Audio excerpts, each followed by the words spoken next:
You have found the Looking Glass Forum, and we are here to challenge the intellectual status quo and to return to reason amidst the propaganda madness of InfoWars and PsyOps, pressed out of a 24-hour news cycle. And remember, the lies are many, but the truth is one. And hey, we're back here, and we're on episode 3. We had a hard time doing this episode, had a computer meltdown, so we're trying some different things here. And as we begin our review of the historical perspectives, it becomes clear that the philosophical instrument of violent revolt becomes a useful tool in the hands of the Illuminati. And as we shall come to see, the violent ideology, which requires antagonism and growing vitriol, to be increased so greatly in the civil society as to create a conflagration, inciting class warfare, or what would be the beginning of class warfare before it was actually spelled out in those terms, and ultimately would lead to a slave uprising. And this is all happening just as abolition becomes a clear and irrefutable shift on the horizon of history. And as we see the political rise of abolition taking shape as a movement, then we see the opportunism of the agentur of the Illuminati as they begin to use the quickly fading and archaic sale of human chattel as a weapon of destabilization and chaos and social revolt.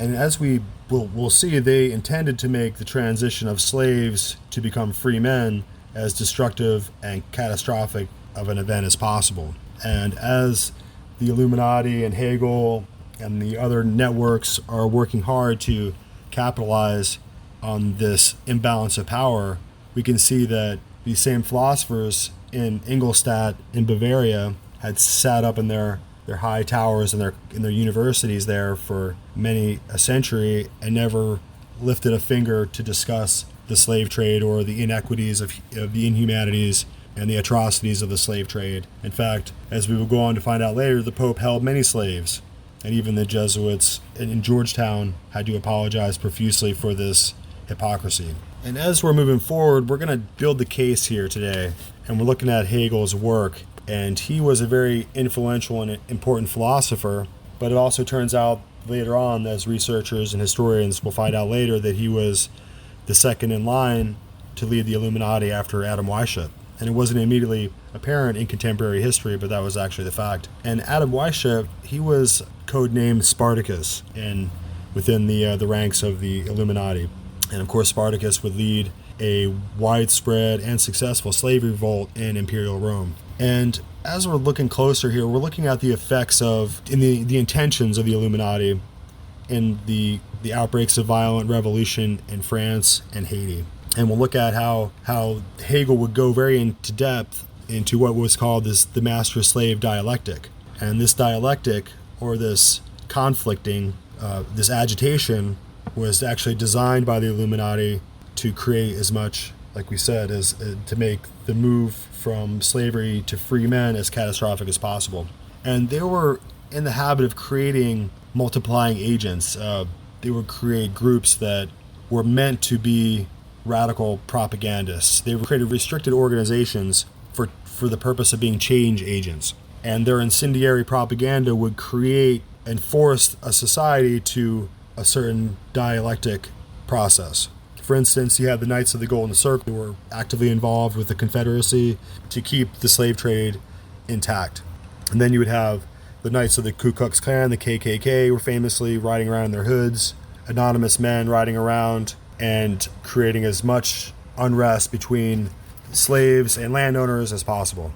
And you can see that in France during the violent revolution, there were Jacobins operating also. And you had crypto-Calvinists in the mix who were Calvinists who were in the background but were operating as if they weren't. And all this, and Hegel himself and his death would lead to the Russell connection at the time of his death, which was in the 1830s. And at that time, the creator of the Skull and Bones Society was William Russell, and he would travel to Germany at the time of Hegel's death. And he was the one who famously helped to bring about the Skull and Bones Society in Yale. And at the same time, the Knights of Columbus were created in New Haven, Connecticut also. So you have the Skull and Bones Order at Yale and the Knights of Columbus Order being created, which is a papal, an order of ultramontane papal knights being created in New Haven, Connecticut in the 1830s. And we might add that the Pope held slaves for centuries, and that was never a part of the feudal system of nobility and liege lords and kings and serfs. It was never a part of the program to make everyone equal and to have freedoms and to free slaves. Okay, ultimately, this was the ultimate revolution against the old order of antiquity and the Dark Ages. And as we're moving forward, we'll have to look at the fact that ultimately we in the colonies were looked at as slaves and heretics and witches. And we were really seditious enemies to the crown as colonists of the British colony. And these are the same kings in Spain and the same throne in England and the same papal system that tried to ensure that the Americans would never be free. And of course, we might point out that American freemen had worked very hard to make sure that the Inquisition would never arrive in the New World. And they had come up with a way to balance a political dialectic very well in America, and this might be pointed out. In France was the archetype of the social revolt of anarchy in flames, where thousands of people, including the king, were guillotined right into the streets, and their heads rolled right in the streets. And then in America, we have what would be a peaceful transition of power from the monarch to the people. And they, with no further antagonism or warfare after they had their independence, the revolution was ended. So it's a different kind of dynamic between the American Revolution and the French. And as we look at different documents and we frame the historical reference of the author, we can begin to compare the consistencies and develop a compositional view of the true dilemma. And we try to do this free of bias, come to a realistic view of the events through the lens of others' presuppositions and through the rendering of their perceptions. So we want to understand them in their time. Again, the power of the Illuminati can most clearly be evinced by their influence in the sudden and ubiquitous outbreak and sheer havoc that was wreaked by the World Revolution. And so it was through the impetus of intellectual weaponry and dangerous ideas, which being well crafted for rationalizing and encouraging the violent overthrow of all religion, government, and all aspects of the civil society. We are faced with this dilemma today, and the shape of the conflict has changed very little. Are those calling for violent revolt doing so to help or to harm? And as we see that they so easily created the crisis between the master and slave dialectic, we can see that today the same social agitation is useful for those who are using it between blacks and whites. And so we're going to look at some very different texts which are revealing the truth that rests at the heart of the discussion. And who are the Illuminati and what are they concerned with?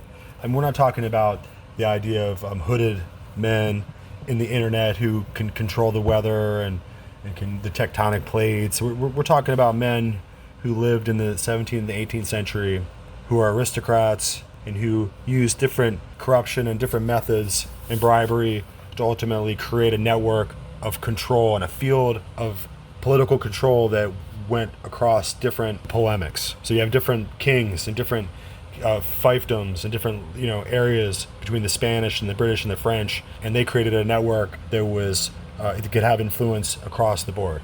Now, Hegel was never a slave, yet he is very invested in using his intellect to develop a method of using the master-slave dynamic between those who are under authority and those who have authority, or those who have banknotes and those who do not have banknotes, and creating a conflict and justifying a violent outcome. And as we were researching these very dangerous ideological constructs, these are philosophical mechanics that are designed to create radical conflict and radical change. And as we said before, we don't agree with all the material that we must examine, but we are able to objectively map out the motives of the foundational tenets of the cultural theory that is framed by the authors. And so the consequences of the thesis is unmistakable. It is reason to destroy, and the intention is self-evident. The overthrow of all society by inciting those under authority and under the social construct of authority to kill those they believe to have authority over them. And through these philosophies, they have developed today these anarchists who are tearing down statues everywhere on the news.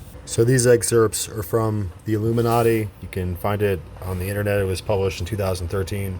Control is all about inflexible rules. You must obey. In a dialectic society, there are no such rules. No such control is transferred from the rulers to the people as it should be. When it comes to rules, cui bono, always those who set the rules, never those who are subjected to them. The dialectic smashes all the old systems of control. It smashes the power of the established elites that live by the old rules. That dialectic permits the intelligent reevaluation of all values and analyzes every institution on earth and provides a mechanism for bringing it to evolutionary dialectic perfection. Quotes, quotes, if you are giving the world the best you have, what world are you saving it for? That's what it's all about. Everyone giving their best and becoming the best they could possibly be. All the institutions of the world should be geared up for that purpose, maximizing human potential, actualizing all of our greatest possibilities. Capitalism, the sterile, idiotic, spiritually dead, imagination-free, prevailing ideology of the Western world, sets as its highest goal the consumption of junk in order to enrich the elite who control the manufacturer of the junk. The OWO have no interest in maximizing your potential, only their own. Capitalism is happy to take the worst from you, providing it makes someone a fast buck. We can't let them hold us back any longer. So that's, you kind of get the sweep of that. They're really calling for a revolt. So we're going to move down here to this little section about Hegel right here. As for the German philosopher Hegel, he is one of the most revered members of the history of the Illuminati and towering figure in philosophy. And Hegel was fascinated by what would happen when two self-consciousnesses first encounter each other. And it goes on to say, when prisoners of war are being broken, one of the main tactics used is to dehumanize them and depersonalize them and refuse to acknowledge their humanity. Their existence is nothing more than objects. Many people have gone insane when subjected to this treatment. If you traveled the world and you were never once acknowledged as a human being by anyone you met, if you were ignored at every turn, if you are treated as, quite simply, we cannot be human without human acknowledgement of our humanity by others. Most people take their identity for granted, but it is an astonishingly fragile. And as many prisoners of war discovered to their cost, the Jews in Nazi death camps were stripped of all their humanity. They were turned metaphorically and even literally, in some cases, into objects. One survivor, the great writer Primo Levi, once dared to ask a guard, why, regarding some incident. The response he got was infinitely chilling. There is no why. Recognition is not just important, it is a matter of life and death. Our whole existence hinges on it. Without it, we are objects. We are not human. We might as well be dead as well. Hegel says that in the first encounter between two self-consciousnesses, the outcome is so critical, so much is riding on it, that in effect it becomes a fight to the death. Yet death is not to happen. If either is killed, the other is denied the possibility of recognition and loses the chance to be a proper self-conscious. And remember that Hegel says that a self-conscious cannot exist in the absence of another self-consciousness. Self-consciousness is social and plural and never singular. So while each person fights as if to the death, the struggle does not actually end in death, because that would be the end for both self-consciousnesses, both the victor and vanquished. The only way for the situation to be resolved is for one self-consciousness to finally submit to the other, i.e. for one to prove to be more cowardly and weak than the other, and the other less able to put everything on the line in order to win, less willing to risk death itself. So both have survived and both can acknowledge the other, but a terrible and infinitely fateful asymmetry has entered the equation. The struggle has ended with the complete victory of one over the other. The victor is the master and the vanquished is slave. The victor has prepared to fight to the death, the vanquished wasn't. He gave up. The victor is courageous and vanquished a coward. The victor is strong and the vanquished is weak. The master controls the slave and the slave is controlled. The master is ruler and the slave is ruled. This struggle has metaphorically been going on since the dawn of humanity. We are all participated in the struggle, and we are now all either masters or slaves. It's easy to know which. If you work for another person, you are a slave. If you are fired, you are a slave. If others control your life, you are a slave. If you are fearful of what others might do, you are a slave. If you have to wait the decisions of others, you are a slave. The freer and the more independent you are, the more you resemble a master. Although it seems that everything is perfectly set up for the master, Hegel says that this is not the case. Certainly the master can put the slave to work and live excellently off the slave's hard toil. He can indulge all day long if he wishes while the slave labors from dusk till dawn. The The master lives a life of leisure and ease, yet he is dissatisfied. He was hoping for acknowledgement from another self-consciousness, another person, but now he finds it hard to see the slave as anything other than an object. The asymmetry in their relationship means that there is no equality in the recognition from which they fought. The slave hates being viewed as a thing. The master can barely tolerate being looked at by the slave. But a new and amazing dialectic takes over. The master, living off the labor of the slave, does no work himself, but the slave's work, bit by bit, changes the environment. Fields are cultivated, buildings are constructed, goods are manufactured. In all of this work, something of the slave is turning into a physical form. His consciousness is being externally objectified. He realizes that he has a mind of his own, that he's capable of creation and of ordering his environment. He becomes proud of his achievements. His self-assurance steadily builds. He no longer feels so wretched and worthless in comparison with the master. When the slave and the master survey the world, the slave sees the fruit of his own work, while the master sees the outcome of another's work. The slave finds that his consciousness is appearing all around him in the shape of the work he has performed. He is finding a way to attain recognition and deeper understanding of his own consciousness, other than solely through the approval of another self-consciousness. He grows, becomes increasingly skilled. The master, on the other hand, is becoming lazy and inept, and none of his own work to show for his time. As the dialectic unfolds, the slave theoretically should become more and more powerful and skilled until he is equal of the master, and at that time, the master will no longer be able to treat him as anything other than a free man. Each side has achieved what it wants. The slave is no longer deemed less than human. The master at last gets the recognition he craves from an equal. The master-slave dialectic has accumulated in an outcome that preserves the two most valuable features of the dialectic: the master's freedom and the slave's skillful work. Now the slave can enjoy the master's freedom, and the master can acquire the skills of the slave. At least, that's how it's supposed to happen. But what if a group exists, the old world order, that wishes to ensure that the masters always remain on top, and that the slaves remain permanently less than human? Whether we are brave enough or not to acknowledge it, that's the world we live in. Police and soldiers are there to enforce the master's will. Our way of life is inherently based on masters and slaves. We bow to assorted gods like slaves bowing to masters. We bow to monarchs and to presidents, to the rich and to celebrities, to bosses and to managers. We never tire of bowing to others and getting on our knees. We are controlled at every turn. And isn't it time to unshackle ourselves and to stand up straight for once? So there's a little part of that. And so you can see the book is quite a radical work. It goes on to say and discuss more that it's absurd that we should vote every 4 years to change the occupiers of the White House, but we should just tear the White House down altogether and start over. And of course, that's a ridiculous and it's an absurd notion to think that we should just tear our government down every time we wanted to change a law or an administration. In that case, we would have no civilization whatsoever. It would make it very easy for our enemies if we were provoked into this kind of thinking and just burned our own country down. And so we can see that their whole book is fraught with a lot of intellectual entanglements. And it's kind of a pseudo-intellectual philosophy. And then you can see that the whole basis for the diatribe is from within the United States. So they're really interested in changing the White House and changing capitalism and burning down the old order of things, and they think that this will bring about a new enlightenment. And so you can see that it's quite a pedantic kind of sophistry, and it's really anarchic rationalism. So this is going to be, and Hegel is really pre-communism. That's why it's so important that we take a look at this. And so you can see that I'm trying to reveal their zeitgeist, and they have a really an attitude of grandiose self-enlightenment. And we can see in their thinking here that Hegel is informing Marx.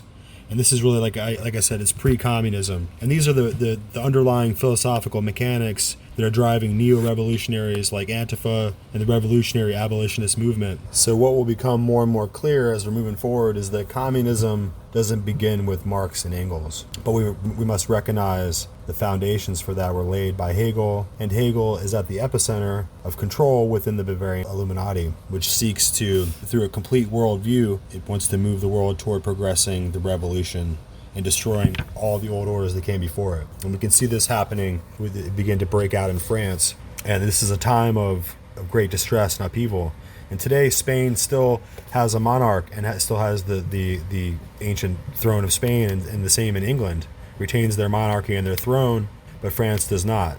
And ultimately, the French king during the French Revolution was guillotined in the streets. And at this time, when the Illuminati is trying to be formed and to take control, you have the American Revolution, and in 1776 and in 1773, just before that, you have the extinguishing of the Society of Jesus. So a pope is going to come into play, Clement XIV, I believe, and he's going to banish and destroy and extinguish forever the Society of Jesus, the Jesuits, so that they can never again reconstitute. Ultimately they would, though, but you can see how much upheaval and how much chaos is taking place in the world. And we're really at the point in the age when the old systems are starting to of darkness, and the dark ages are beginning to recede, and the enlightenment and the consciousness of the world is starting to be formed. And it's at this time that the Illuminati power structure is going to strike. So our next piece of literature here is called The Owl and the Angel by Oksana Timofey, Senior Lecturer, Department of Political Science and Sociology, European University at St. Petersburg, and that's in Russia. Senior Research Fellow, Institute of Philosophy, the Russian Academy of Sciences. So some of the keywords here are Walter Benjamin, Owl of Minerva, Angel of History, Revolution, Dialectics. And there's an opening quote by Kirill Medvedev, and it goes like this: "Like cabbage heads in some seedbed of hell, they lay looking up at us, the heads of our comrades." Very Russian quotation, I imagine. So we'll go on with the literature here. It says, the Owl of Minerva is the Hegelian system. The Owl of Minerva in the Hegelian system is not just a metaphor, but what one might call a heraldic symbol, existing in a separate category from really existing owls. It represents a simplified image, like other heraldic animals, like lions, griffins, falcons, dragons, and so on, whose purpose is to reveal an idea or the essence of a thing. Once it appears in the philosophical bestiary, the owl becomes an irreplaceable, indispensable element in it. And the reader of Hegel is faced again and again with the temptation to lose himself in tracing the trajectory of its twilight flight, since in Oscar Wilde's words, the only way to get rid of a temptation is to yield to it. The ideas inspired by this image have lost none of their immediacy. Even before Hegel introduced the Owl of Minerva into his philosophy in the position of housekeeper, this symbol was in circulation in the culture of Hegel's time and was well known to his contemporaries. Minerva was the name of the renowned historico-political journal edited by Johann Wilhelm Arschlanz, appearing to the turn of the 19th century, from whose pages Hegel, Holderlin, Schelling, and many other educated, progressively inclined Germans learned about the most recent events in the world. For example, revolution, not only in France, but in Haiti. The owl perched on an open book served as an emblem of the Bavarian Illuminati, a secret society of the Masonic type founded in 1776 in Ingolstadt, which is in Germany, by the Citizens of Freedom. Adam Weishaupt, according to Jacques Johand, author of the secret biography of Hegel, the philosopher was loosely involved in the society's activities, though still quite a young man in 1784, when the Bavarian government placed an official ban on the group. Secret esoteric societies such as Freemasons, the Illuminati, and the Rosicrucians at the time faced the crucial task of fighting ignorance and disseminating the ideas of the Enlightenment. But there were, of course, other reasons for the authorities to fear them.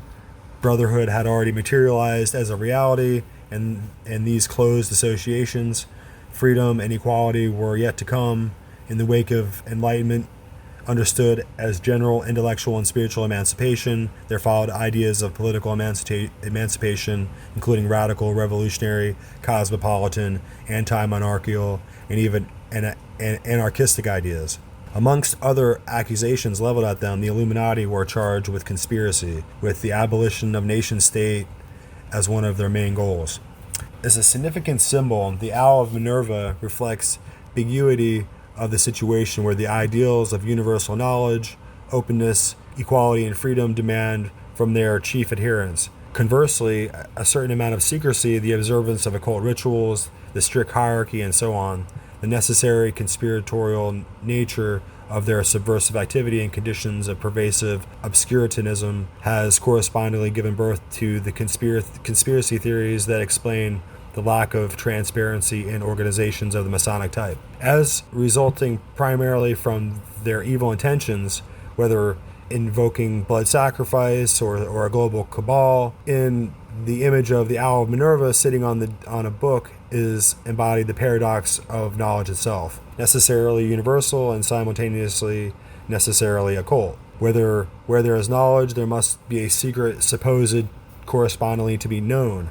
On one hand, the owl is the bird of reason and light, and on the other hand, the ominous, fearful owl of death in Shakespeare's words. It is the ruler of night and darkness in which murders and sorceries take place. In short, Hegel's owl does not appear from nowhere. In the symbolism of the age, it represents not only reason, but also revolution, around which circles dangerously, with increasing intensity, the idea of violent revolution.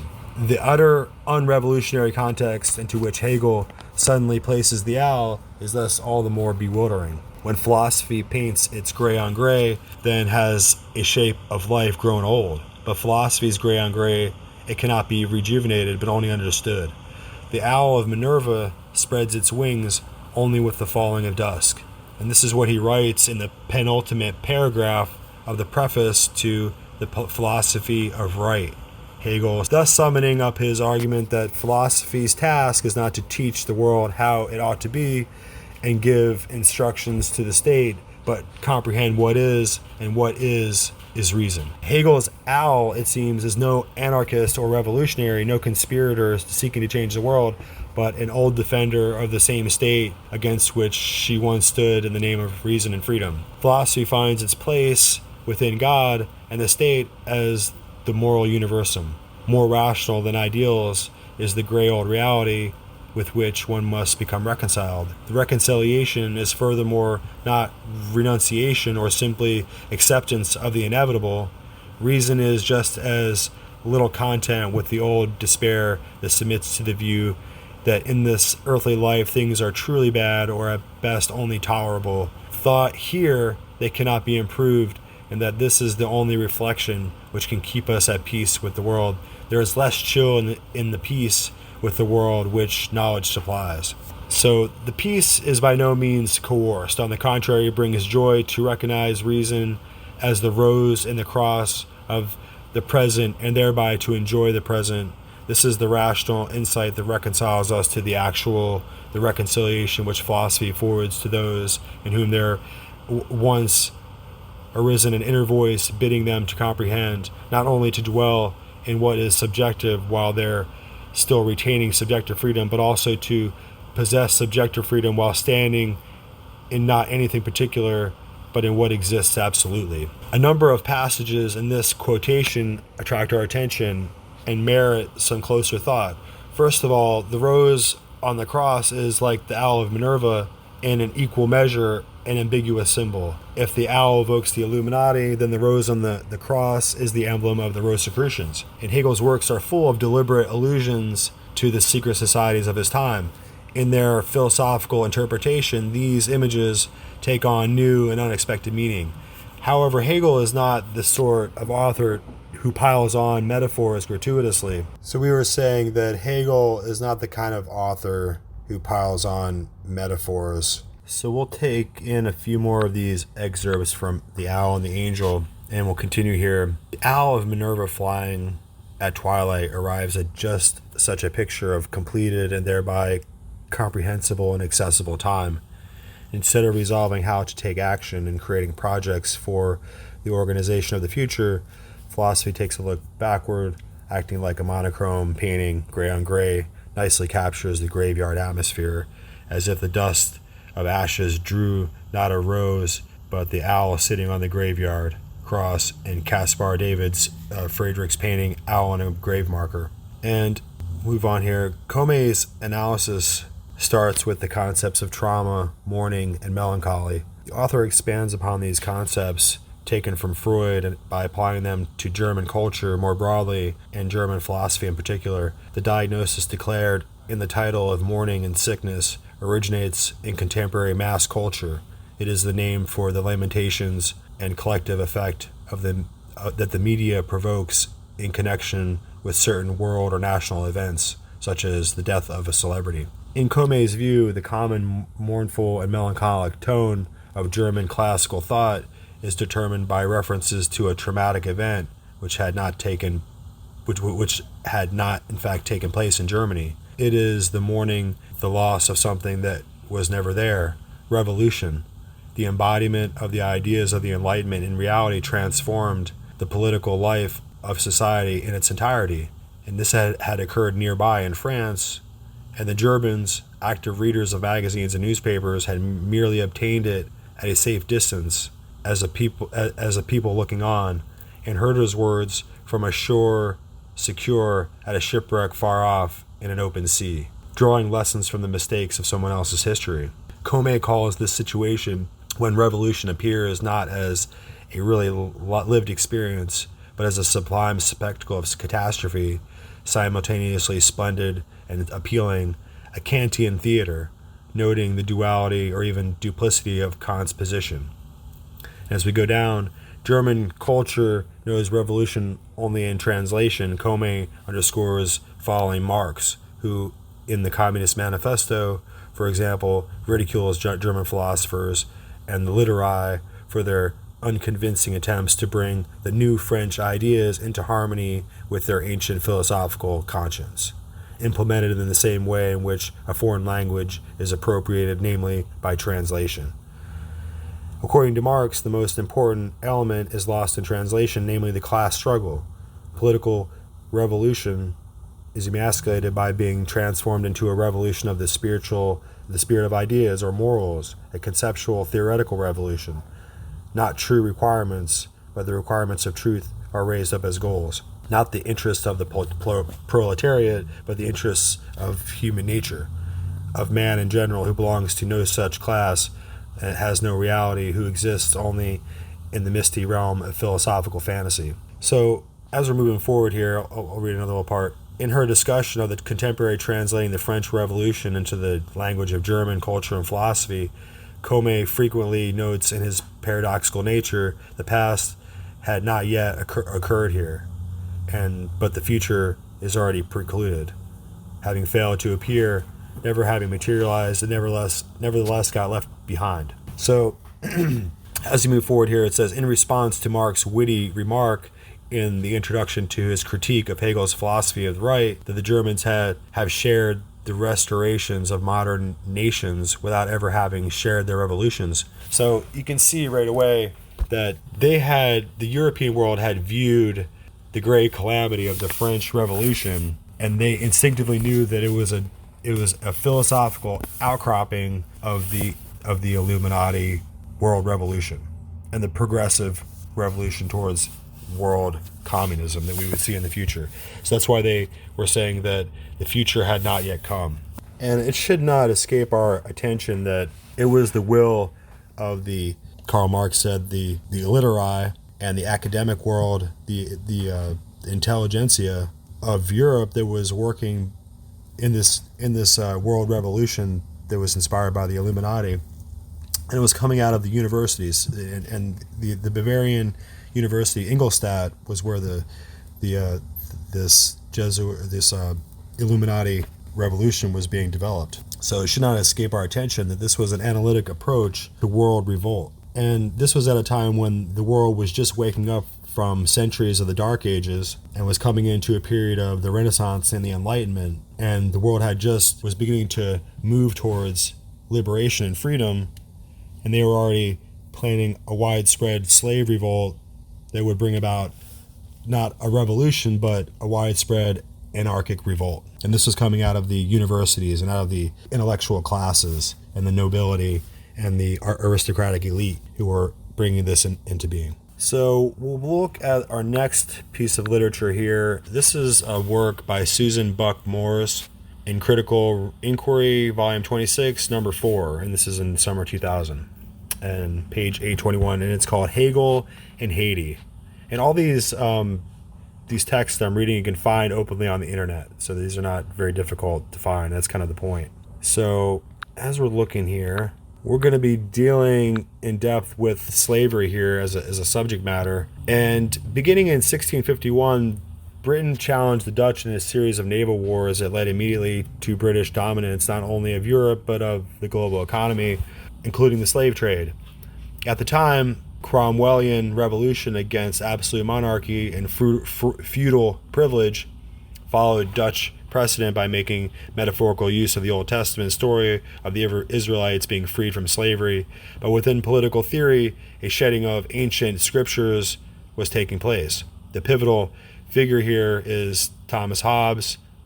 Although Leviathan 1651 is a hybrid of modern and biblical imagery, slavery is discussed in clearly secular terms. He sees it as a consequence of the war of all against all in the state of nature, hence belonging to the natural disposition of man, involving through his patron Lord Cavendish with the affairs of the Virginia Company that governed a colony in America. Hobbes accepted slavery as an inevitable part of the logic of power. Even the inhabitants of civil and flourishing nations could revert again to see this state of slavery. Hobbes was honest and unconflicted about slavery. John Locke was less so. The opening sentence of Book 1, Chapter 1 of his two treatises of government, 1690, unequivocally, slavery is so vile and miserable in a state of man, and so directly opposite to the generous temper and courage of our nation, that 'tis hardly to be conceived that an Englishman, such as much less a gentleman, should plead for slavery.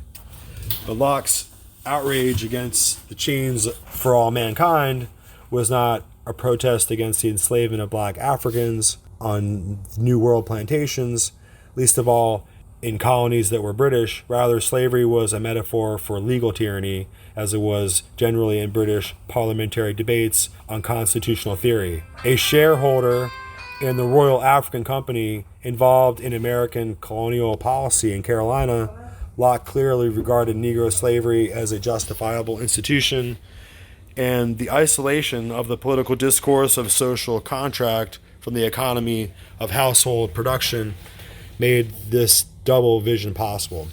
British liberty meant the protection of private property, and slaves were private property. So as long as slaves fell under the jurisdiction of the household, their status was protected by law. A half century later, the classic understanding of the economy, and hence slave owning as a private household concern, was blatantly contradicted by new global realities. Sugar transferred the West Indian colonial plantations, both capital and labor intensive. Sugar production was proto-industrial, causing a precipitous rise in the importation of African slaves and a brutal intensification of their labor exploitation in order to meet a new and seemingly insatiable European demand for the addictive sweetness of sugar. Leading the Caribbean-wide sugar boom was the French colony of Saint Domingo that in 1767 produced 63,000 tons of sugar. Sugar production led to a seemingly infinite demand for slaves as well, whose number in Saint Domingo increased tenfold over the 18th century to over 500,000 human beings within France. More than 20% of the bourgeois was dependent upon slave-connected commercial activity. The French Enlightenment thinkers wrote in the midst of this transformation, while they idealized indigenous colonial populations with myths of the noble savage, the Indians of the New World, the economic lifeblood of slave labor was not their concern. Although abolitionist movements did exist at this time, and in France, the Amis des Noirs, Friends of the Blacks, decried the excesses of slavery, a defense of liberty on the grounds of racial equality was rare indeed. Man is born free, and everywhere he is in chains. So writes Jean-Jacques Rousseau in the opening lines on The Social Contract, first published in 1762. No human condition appears more offensive to his heart or to his reason than slavery. And yet, even Rousseau, patron saint of the French Revolution, represses from consciousness the millions of really existing, actual European-owned slaves. As he relentlessly condemns the institution, Rousseau's egregious omission has been scrupulously exposed by the scholarship, but only recently. The Catalonian-born philosopher Louis Salamolins has written a history of enlightenment, thought through the lens of Le Code Noir, the French legal code that applied to black slaves in the colonies, drawn up in 1685 and signed by Louis XIV, and not definitively eradicated until 1848. Sulla Malins proceeds point by point through the code, which legalized not only slavery, the treatment of human beings as movable property, but the branding, torture, physical mutilation, and killing of slaves for attempting to defy their inhuman status. He juxtaposed this code, which applied to all slaves under French jurisdiction, to the Enlightenment philosophers' texts documenting their indignation regarding slavery in theory while superbly ignoring slavery in practice. Sal Malins is outraged, and rightly so. In The Social Contract, Rousseau argues the right of slavery is null, not simply because it is illegitimate, but because it is absurd and meaningless. These words slavery and right, droit, that is law, are contradictory. They are mutually exclusive. Sal Malins makes us see the consequences of this statement. The Code Noir, the most perfect example of this kind of convention in the time of Rousseau, is not a legal code. The right of which it speaks is not a right, as it claims to make it legal that which cannot be legalized, slavery. Thus, he finds it preposterous that Rousseau never in his writings mentions the Code Noir, the one existing flagrant case of what he is declaring categorically, untenably, gets none of his attention. Sal Malins scrutinizes the texts for any evidence that might excuse his silence and finds unequivocally that Rousseau knew the facts. The Enlightenment philosophers cited travel literature of the time, Colben on the Hottentots, Indians in the Antilles, but avoided those pages of those same accounts that describe the horrors of European slavery explicitly. Rousseau referred to human beings everywhere, but omitted Africans, spoke of Greenland's people transported to Denmark who died in sadness, but speaks nothing of the sadness of Africans transported to the Indies that resulted in suicides, mutinies, and maroonings. He declared all men equal and saw private property as the source of inequality, but he never put two and two together to discuss French slavery for economic profit as central to arguments of both equality and property. As in the Dutch Republic and Britain, African slaves were present, used, and abused domestically within France. Indeed, Rousseau could not have known that there were boudoirs in Paris where one amuses oneself indiscriminately with, I won't read that. Sal Malins pronounces Rousseau's silence in the face of this evidence of racist and revolting. Such outrage is unusual among scholars who, as professionals, are trained to avoid passionate judgments in their writing. This moral neutrality is built into the disciplinary methods that, while based on a variety of philosophical premises, result in the same exclusions. Today's intellectual historian who treats Rousseau in context will follow good professional form by relativizing the situation, judging and excusing Rousseau's racism by the mores of his time in order to avoid thereby the fallacy of anachronism, or today's philosopher who is trained to analyze theory totally abstracted from his historical context will attribute a universality to Rousseau's writings that transcend the author's own intent or personal limitations in order to avoid thereby the fallacy of reduction ad hominem. In both cases, the embarrassing facts are quietly allowed to disappear. They are visible, however, in general histories of the era where they cannot help but be mentioned because when Enlightenment theory was put into practice, the perpetrators of political revolutions stumbled over the economic fact of slavery in ways that made their own acknowledgement of the contradiction impossible to avoid. The colonial revolutionaries of America, fighting for their independence against Britain, mobilized Locke's political discourse to their ends. The metaphor of slavery was central to that struggle, but in a new sense. Americans genuinely believed that men who were taxed without their consent were literally slaves, since they had lost the power to resist oppression, and since defenselessness inevitably led to tyranny. In invoking the liberties of natural rights theory, the American colonialists as slave owners were led to a monstrous inconsistency. And yet, although some, like Benjamin Rush, acknowledged their bad faith And some like Thomas Jefferson blamed black slavery on the British, although the slaves themselves petitioned for their liberty and a few individual states passed anti-slavery legislation. The new nation conceived in liberty tolerated the monstrous inconsistency, writing slavery into the United States Constitution. The French encyclopedist Denis Diderot spoke admiringly of the U.S. revolutionaries as having burned their chains and refused slavery.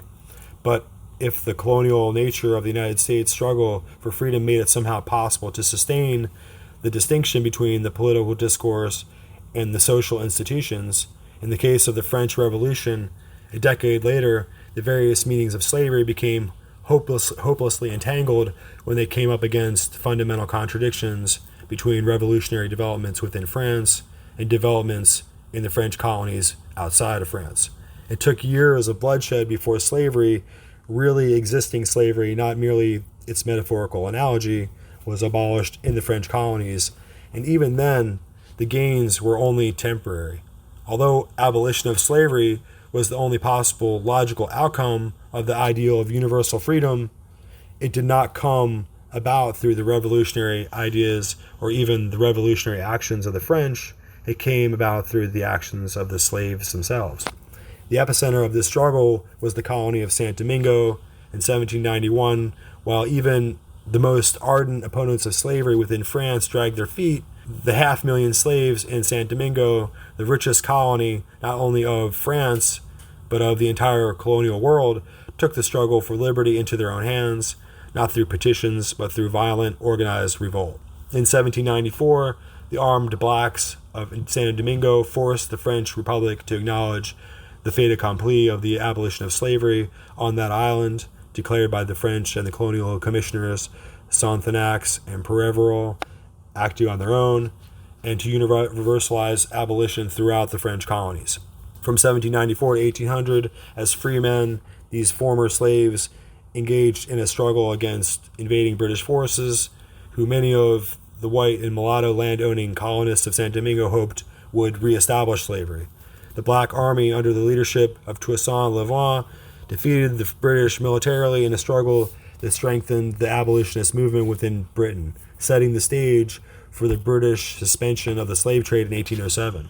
In 1801, Toussaint Louverture, the former slave and now governor of Santo Domingo, suspected that the French Directory might attempt to rescind abolition, and yet still loyal to the Republic, he wrote a constitution for the colony that was in advance of any such document in the world.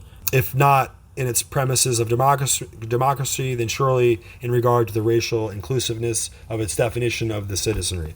In 1802, Napoleon did move to reestablish slavery and to reestablish the Code Noir, and had Toussaint arrested and deported to France, where he died in prison in 1803.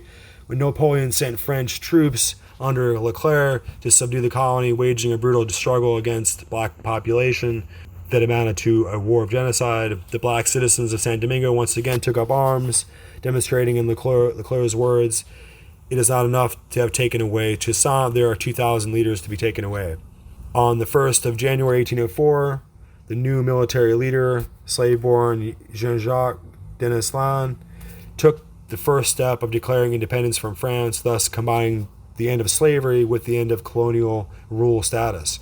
Under the banner of liberty or death, these words were inscribed on the red and blue flag, from which the white band of the French had been removed. He defeated the French troops, destroyed the entire white population, establishing in 1805 an independent constitutional nation of black citizens, an empire, in his own words, mirroring Napoleon's own, which he called by the Arawak name Haiti.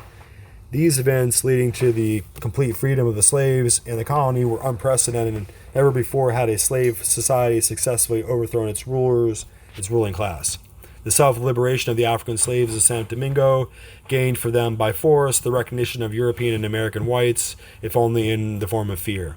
Among those with egalitarian sympathies, it gained them respect as well. For almost a decade before, the violent elimination of whites signaled their deliberate retreat from universalist principles. The black Jacobins of Santo Domingo surpassed the metropole and actively realizing the Enlightenment goal of human liberty, seeming to give proof that the French Revolution was not simply a European phenomenon, but a world historical in its scope and implications. If we have become accustomed to different narratives, ones that place colonial events on the margins of European history, we have been seriously misled. Events in Santo Domingo were central to the contemporary attempts to make sense of the reality of the French Revolution and its aftermath. We need to be aware of the facts from this perspective. Let us consider the logical unfolding of the overthrow of slavery in terms of the evolution in consciousness of Europeans living through it. The French revolutionaries understood themselves from the start as a liberation movement that would free people from the slavery of feudal inequities. In 1789, the slogan, "Live freely or die," and rather death than slavery was common, and the Marseille denounced slavery in this context. This was a revolution against not merely the tyranny of a particular ruler, but of all past traditions that violated the general principles of human liberty. Reporting on the events in the summer of 1789, the German publicist Johann Wilhelm von Arschlanz, from whom we will hear again later, lost his customary journalistic neutrality and exclaimed that the French people, who were accustomed to kissing their own chains, had in a matter of hours broken these gigantic chains with one all-conquering stroke of courage, becoming freer than the Romans and the Greeks were, and the Americans and the British are today. But what of the colonies, the source of wealth of such a large part of the French population? The meaning of freedom was at stake in their reaction to the events of 1789, and nowhere more so than in the crown jewel Santo Domingo. Would the colonists take after the Americans and revolt, as some of the Creole planters of Santo Domingo were urging? Or would they join fraternally to proclaim their liberty as French citizens? And if the latter, then who would be included as citizens? Property owners, to be sure, but only whites, mulattoes, owned an estimated 1/3 of the cultivated land in Santo Domingo. Ought not they be included, and not only they, but free blacks as well? Was property or was race the litmus test for being a free citizen of France? Most pertinent, if Africans could in principle be included as citizens, if that is implicitly racist assumptions that underlay the Code Noir, were they not valid, then how could the continued legal enslavement of blacks then be justified? And if it could not, how could the colonial system be maintained? The unfolding of the logic of freedom in the colonies threatened to unravel the total institutional framework of the slave economy that supported such a substantial part of the French bourgeois, whose potential revolution, of course, this was. And yet only the logic of freedom gave legitimacy to their revolution in the universal terms in which the French saw themselves. The Haitian Revolution was the crucible, the trial by fire for the ideals of the French Enlightenment. And every European who was part of the bourgeois reading public knew it. The eyes of the world are now on Santo Domingo. So begins an article published in 1804 in Minerva, the journal founded by Arschlanz, who had been covering the French Revolution since its beginnings, and reporting on the revolution in Santo Domingo since 1792. For a full year, from fall 1804 to the end of 1805, Minerva Publications had continued a series of writings totaling more than 100 pages, including source documents, news commentaries, and summaries, eyewitness accounts, that informed its readers not only of the final struggle for independence of this French colony under the banner liberty or death, but of events over the previous 10 years as well.